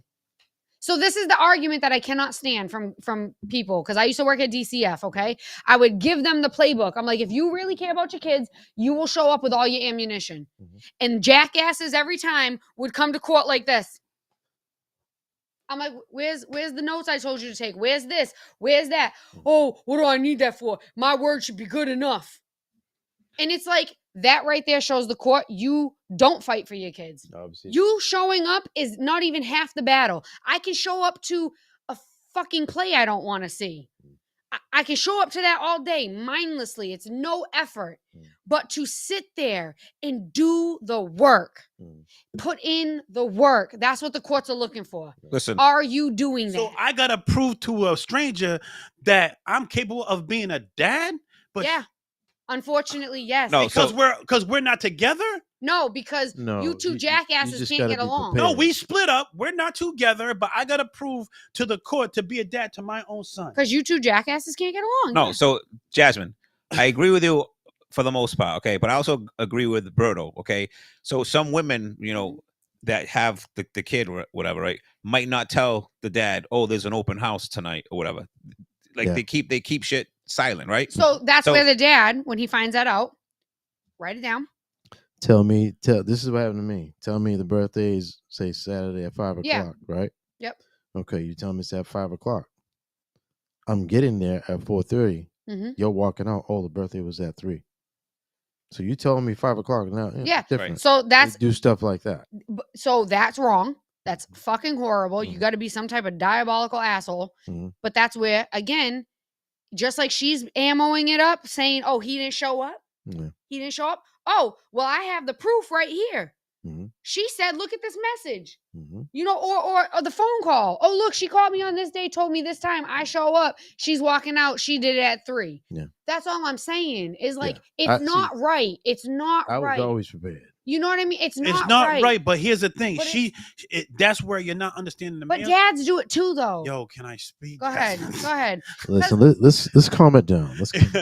And that's what you need to understand with a male. Like, y'all, as a woman, she's doing this as well as her having the power, because most likely not, she still has the kid and she's doing all this. Yeah. It gets exhausting where you just want to be able to spend time with the kid. Because I'm their dad, I shouldn't have to explain nothing. Yeah, I agree. Nothing. You know something? You're the dad. You want to be in your life 50-50. I don't need to make up a list because she's not making up a list to have full custody of this kid and live with her all the time. Mm-hmm. She's not. Yeah. She automatically gets the child. So now, but for me to have the child, why can I have the same title? You're a mother, you get the child. You automatically do it because you're a mother. I'm a dad, I should automatically have the child. When I want the child, 50-50. This shouldn't be, let's make a list to see if I'm a good enough dad. Because as a mother, you're not making a list to be a good enough dad to have the child as at this point. But we do. Like if you're trying to argue your point that you want 50-50 and he's trying to take the kid away. You're arguing to keep the child the when you want it. I'm arguing just to see him. There's a difference. But women also have to argue sometimes to keep it, not to see. Now, I'm not trying to, as a man, I'm not trying to take the child away from you. But some men do. Just like some women do. Like, I'm just saying. That's a rare sense. Like that's not rare. I know quite a few men that have done this, and they use kids equally like the women. I still think it's somewhat rare compared to the majority of these cases out there. It does happen. It does happen. You know why, though? Well, because, like, if you don't work in the field, you don't see it. Women are more likely to fight. It's just what it is. About our kids, because you have the power. It's easy to fight with a sword and fight when you have a sword. Yeah. And we are just fighting with our fists. Is the difference. At some point it gets exhausting, and we're not fighting sword to sword. We're not fighting with a gun with a gun. We're fighting like you have a bigger weapon to a point where it beats us down. And I don't understand how, like, people don't understand that. Like, it's like I've seen literally men bust out crying because they got nothing. They're fighting a gun with their fists. They're not showing the women they're crying. They're not showing all that because we can't cry in front of women because it's not masculine, but they're beaten just like, what can I do? So let me just say this. I mean, I feel like I was fortunate in the sense to have my kids 50-50. I feel I deserved it. 50-50, right? I was a good dad, always involved in my kids' life. Right. Listen, 100%. But you know what? If my ex-wife wanted to fight me on that and have the kids full time, I would have had to like fight for it. And you know what? Depending on who I got for a judge or something, I might have my kids, every other week in a Wednesday, which a lot of dudes have. So it's like, you never know how that battle would have went out, but she didn't fight me on it, because she's a great mom, 50-50, which I'm happy with. But so these guys go to court sometimes. It's exhausting, and they're left with it's expensive.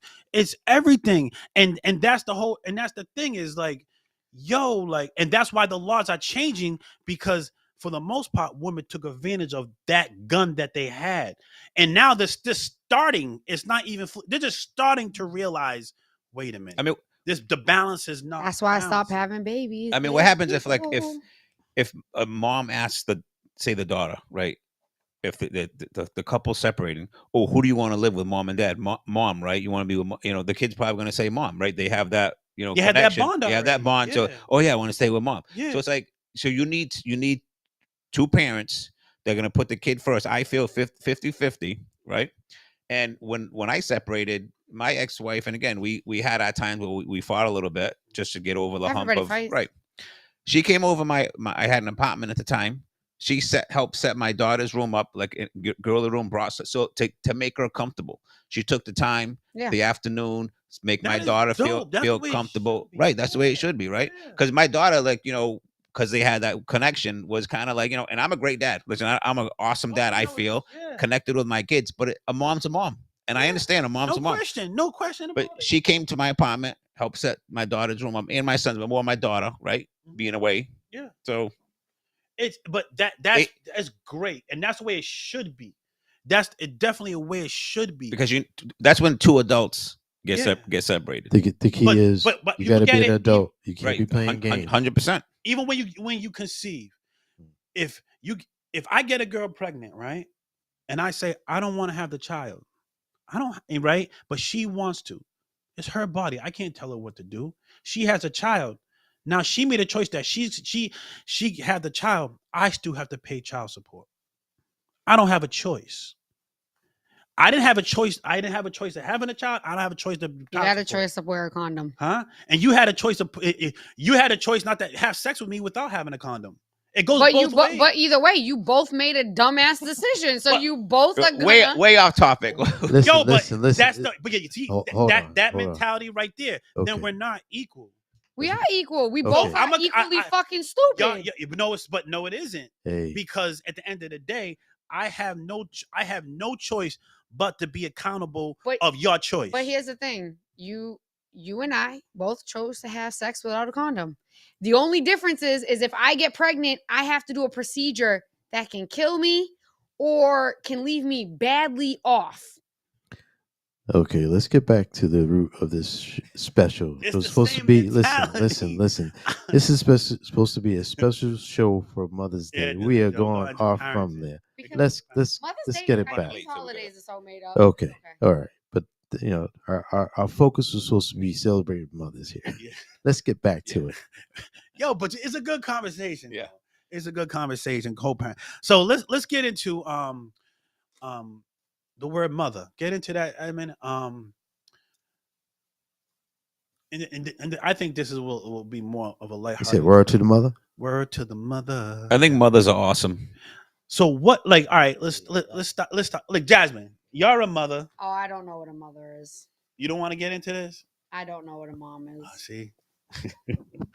All right, we'll go back the other way. Yeah. What is a mother to you? I think if I had to pick like one thing, I would have to say like unconditional love. Like I feel like a mom, they're always going to support you. They have that unconditional love. They're always going to root you on. They're always going to try to build you up, take care of you. They have that quality in them. Super special. And so, yeah.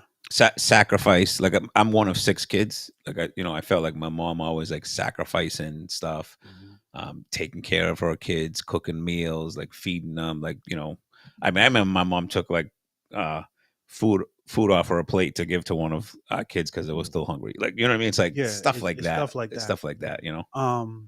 Outside of your mother, and who is a mother? Who do you see in that same light? That same. If I probably want to shout out to. I mean, my grandma. She's like long passed away, but I moved out of my house when I was 20, and I moved into the tenement that my grandma lived in. I lived on the 2nd floor. My grandma lived on the 1st floor. So she kind of held me responsible for some things and kept me accountable because in my early 20s I was a little bit of a we all were right. So she would call me out. She would call me out, and we had that connection. So I feel like not that she was like a second mom, whatever, but I really enjoyed my time with her when I lived on the 2nd floor and she was on the 1st. It was just awesome. You want to go, Jasmine? No. Jasmine's mad. No, I'm tired. A mother is basically like unconditional love. Someone who is always gonna have your back. I said one thing about my mother, like she always has my back. She, and if I'm in pain, she's in pain. Yeah. If I'm sad, she's sad. If I'm happy, she's happy. I always give praise to my mother because my mother had me when she was 17 years old. And in my opinion, I think she did a good job for the limited tools that she had. I always tell my mother that. And we have such a connection. I have a close relationship with my mother that we have such a connection. It's sometimes it could sound like sister and brother. Yeah. The way we talk to each other. But my mother understands me the most. And there's times that she'll check me on shit. Sometimes I check her on shit, but it's that unconditional love that I appreciate and that I think that only mothers can give. You know what I'm saying? And I appreciate that. I think she needed to do more of that. But it's like, even though my mother always tells me, it goes, I wish I knew this. I could have taught you this. I wish I knew this, because think about it. She was 17. She's still growing herself. Yeah. But for the limited tools, she sacrificed a lot to be me and my brother's mother. Sacrificed it a lot. Like I always say, I only saw my mother with 2 men, and one of them was with one of them was my father. and you know, I'm not gonna put my age out there, but I'm He's up in old as age. shit. I'm up in age, but I only saw my mother with two men, and that meant that goes a long way, you know, because she was very aware of how that whatever man that came in our lives, how it could influence us. Mm-hmm. And Very also, important. and also the respect out of my dad. I don't want no other man raising my child, and that's a sacrifice she had to make as a mother. So a mother makes a lot of sacrifices, at first physically, then mentally, you know, and mentally, and then emotionally, because at the end of the day, your kids are gonna grow up, and they're gonna have their own lives, and you made all those sacrifices. And sometimes you'd be like, should I have just made more sacrifice for my? Sometimes my mother thinks about I wasn't there enough because again, she had to be the mother and the dad. So she couldn't be at the football games as much as she wanted to. She couldn't be, but because she had to work. We had conversations a couple weeks ago about, damn, maybe I should have worked days instead of nights, but nights she was able to make more money at nights. Yeah. So, but these are the sacrifices you had to make. But she was on her ass though. Yeah. You know, she was on her ass. But I also seen a lot of good mothers with my friends. You know, when I think of my grandmother, my grandma Carter, where she raised 9 kids. Mm-hmm. You know, like it was 6 boys, 3 girls. I mean, I think it's 6 boys. No, Same thing with the Consatios. you know, and with the Consatios, Bunny Consatio. Yeah. Like no, I'm talking about my grandmother. You got the grandmother. Yes. 6 boys and 2 girls. Yes. So it's like I have friends that have great mothers too. That you know, they'll look at me as their extended family, their extended sons. You know, my friends will come to my house, and my mother will talk to my friends like they're their own son. Yeah. Mm-hmm. You know, there's stories where they're banging on the door and they're like, who the fuck is that? They're knocking on my door like that. You know, it's like is that village atmosphere. Mm-hmm. So yes, like I value good mothers. Like you sometimes you're forced to do Wonder Woman things. Sometimes I don't know how you do it. Yeah, multitasking for sure. Yeah, and I think that you know there's a lot of things that mothers do that fathers can't. Yeah. You know, we can't fathom. We're not built that way. We're not mentally strong. That's why I always feel like women are more mentally stronger than men. We're physically stronger than women, but I think women are more mentally stronger than men. So, like, just to all the mothers out there, like, I appreciate and thank you for the things that you do and done. And I think that you are the mothers have the biggest influence in the world today. You know, and they need to take. I think they just got to hold on to that responsibility and be accountable of that responsibility, like it or not. But happy Mother's Day. Music. So, Music. Jasmine. Come on, you got to. You're a mother. You can't be doing that, yo.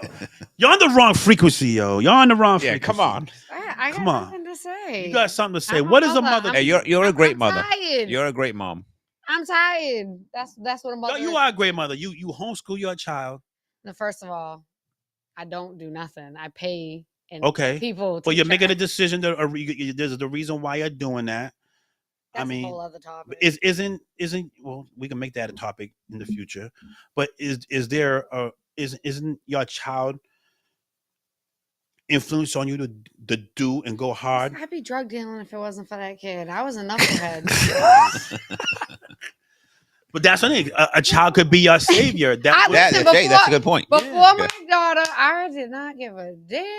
I was just out there. I was in Connecticut. I was in New York. I was here. I was there. I didn't give a damn. Oh, you're a city girl. No, I like to travel. I don't like to. My whole life was like that. Like I was never home as a kid. I was at friends' houses, and much like you said. Somebody asked me if I was going to get an abortion, and I said, absolutely not. You don't got to be here, though, so have fun. And then they thought they wanted to be a part of it, and then they didn't. And then sometimes they think they do, and they reach out, and now my daughter's like, for what? Yeah. Who are you? Yeah. And I give her that choice. Like, I don't believe in bad mouthing the other parent. I don't believe in, How old's your daughter? She's 12. 12. And I've never sat there and badmouthed that man, not one bit. And he is not a great person. But yeah, my mother never bad about my dad, and she had reason to be. Yeah, she did, but she never No, did. and I don't. Like, if my kid asked me, like, when she was little, oh, why don't I have a dad? I'd be like, because sometimes parents ain't ready. Yeah. Like, just give it. You can't lie. You can't lie to the kid, but you don't got to be an asshole and badmouth somebody. Like, I've never badmouthed him, and I just did my thing. Like, there was no other option. I chose to bring you in this world. Not your fault you're here. I'm the idiot who did what I did and didn't protect myself and whatever. And now you're here. You're beautiful. I'm gonna take care of you. There's no other option. And when people see other options, I think it's bizarre. Yeah. I think when anybody, a mother, I think it's even more weird when a mother is like, I'm not gonna be a parent. The hell you mean? You carried that kid for 12 There's for no 9 connection. months. Yeah. Yeah, you carried that kid for 9 months. You just out here, you don't give a damn. To me, that's even worse than a man who don't want to be a parent. Because you carried that kid. You should have way more connection to that mom kid. is a little different, I feel. Yeah. A little double standard. It is. I think that moms have a great responsibility because they have that. I think they have a stronger influence on the child right from birth. Yeah, so that's why I think it's weird when moms don't. I'm like, there's something wrong with this one. She's effective. Take her. And you made a good point that it's life changing. Like having a child is life changing. It's life changing for like a dad. Like imagine a mom, and when you bring that child into the world, I mean, your whole focus of life just changes, right? Hanging out with your friends, whatever, changes to I got to take care of my kid. Like, you know what I mean? I will say this though. I think what a lot of parents don't like to talk about because we all want to be superheroes is that like as an adult, you need adult time. Yes. Yes. Yeah. I think it's so weird when a parent is like, I'm never not with my kids. I'm like, so you just running on empty 24/7. Like, and that's not a good, like, that doesn't make you a better parent. That actually makes you worse because you're not filling up your own cup. You're not filling up your own battery. Like, I was a big advocate being a young mom, like being 21. I was a big advocate. If her grandparents wanted grandparent time with her, take her. Mm-hmm. I was not that mom who was like, you know, she's my baby. You can't, like, you raised me. If you raised me, I turned out all right. So why would I think that you can't handle my infant? That's weird. Like, that's weird. You raised me. So my parents used to drive up to Connecticut and pick up my daughter when she was an infant.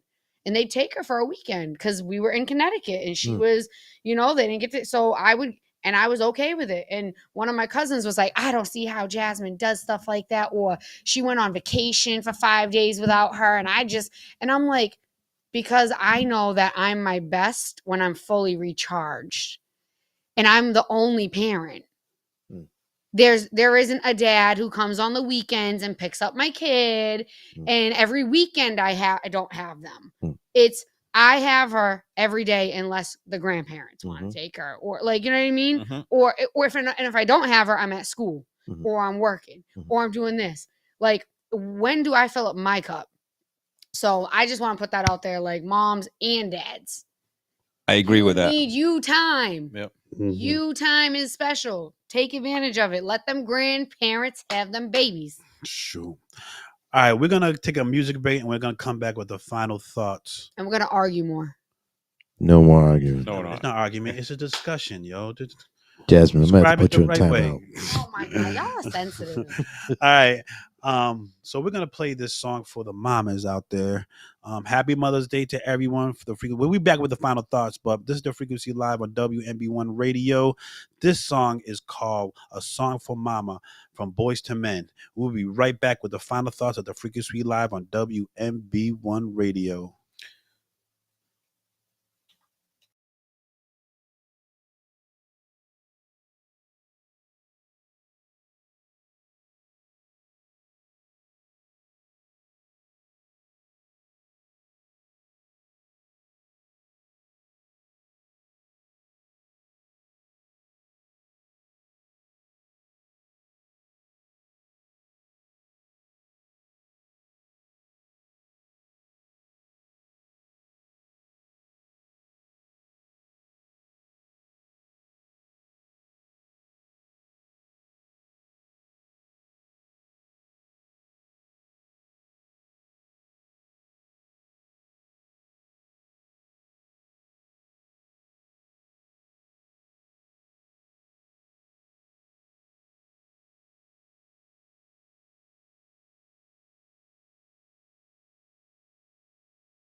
Yeah, you are the food to my soul. Yes, that was Boys to Men. Song from Mama. Shout out to all the mothers out there. Happy Mother's Day from the Frequency to you guys. Word to my mother. Word to my mother. Yes, I hope everyone had a great day out there. Yes. It's fantabulous. I want to shout out. I just want to make a couple of shout outs. I want to shout out to my sis, Lindsay Cotter. Happy Mother's Day. Yes. Christian, Auntie Phyllis, Yes. all my aunts and uncles. Obviously my mother. Stop putting the men in there. Some women's. I did uncles. You said uncles, yeah. My fault. And all the mothers out there, like I wish I could name you all. Y'all appreciate it. I hope you had a good day, great day. You got some gifts, some flowers, and to say thank you. I love you, Ma. I appreciate you. Yeah, I know you get disappointed when you cannot bring me food, but I can feed myself sometimes. I'm a grown ass man.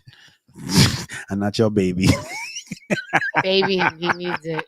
But I love you. I love you. You know you're gonna pay for that one later, right? Any other final thoughts? Yeah, I'm tired and I'm so looking forward to my bed. Oh. I'm gonna cuddle the shit out of my pillow. Oh, you're gonna make love to your pillow? No, I said cuddle. What's wrong with you? Hey, when I cuddle, I start to make love. No, all That's- right. It's time to go. What's going It's on? time to go. All right. This man done lost his Yeah. damn mind. Okay. Anybody on the radio? I wish you could just see the atmosphere. This is ridiculous. Hey, I got one shout out, obviously, to my family members, moms out there, friends. But please download the WNB1 app, right? No, Yeah. WNB1.com. The app is we're in the process of a new app. The original app is down because we are in the process of uploading a whole new app. So be on the lookout for that. Any information on that, go to WNB1.com for any information for WNB1 radio and all the shows that's on there. There's a lot of changes that is coming up with the radio station. So keep it locked and you can find all the information on WNB1.com. And we have an awesome guest for next week. Yes. Stay tuned. Stay tuned. I won't be here, guys. I know you won't miss me, but it's well, no, we will miss you. We will miss you. We need that tenacity, that motherly correction. Ew, that's not why I'm here. I'm just here to argue with you. That's all right. Keep it spicy. Yeah, keep it spicy. Some of the shit I don't even mean. All right, so we're gonna get out of here. You know something? We didn't get into a topic between Mother's Day versus Father's Day. Is there a difference? Well, we have Father's Day to talk about. Yeah, we can talk about that. But let's ruin your holiday with that. Yeah, we're done. But I'm gonna just give a transition to the fathers. There's a song from Luther Vandross called "Dance with My Father," and it's a dope song. And toxic masculinity. Why is it toxic masculinity? Because why can't you just leave it for mothers? That's crazy. Because just had to put the men in there. I'm good. I don't want because I've been arguing equality and we can't get it. So I'm gonna do it in the music. So tune in next week. We have a guest with a special guest next week. We'll let you know. You'll listen to the Frequency Live on WNB1 Radio. I am your host, B. Cotta. Double D. And me, Jasmine. Have a good night. Oh yeah. And Edmund, can you say good night? Edmund. Y'all have a good night. This guy wants to be all sexy and shit. Listen, I'm just jealous because I have a deeper voice. Yeah, okay. All right, have a good night. Happy Mother's Day.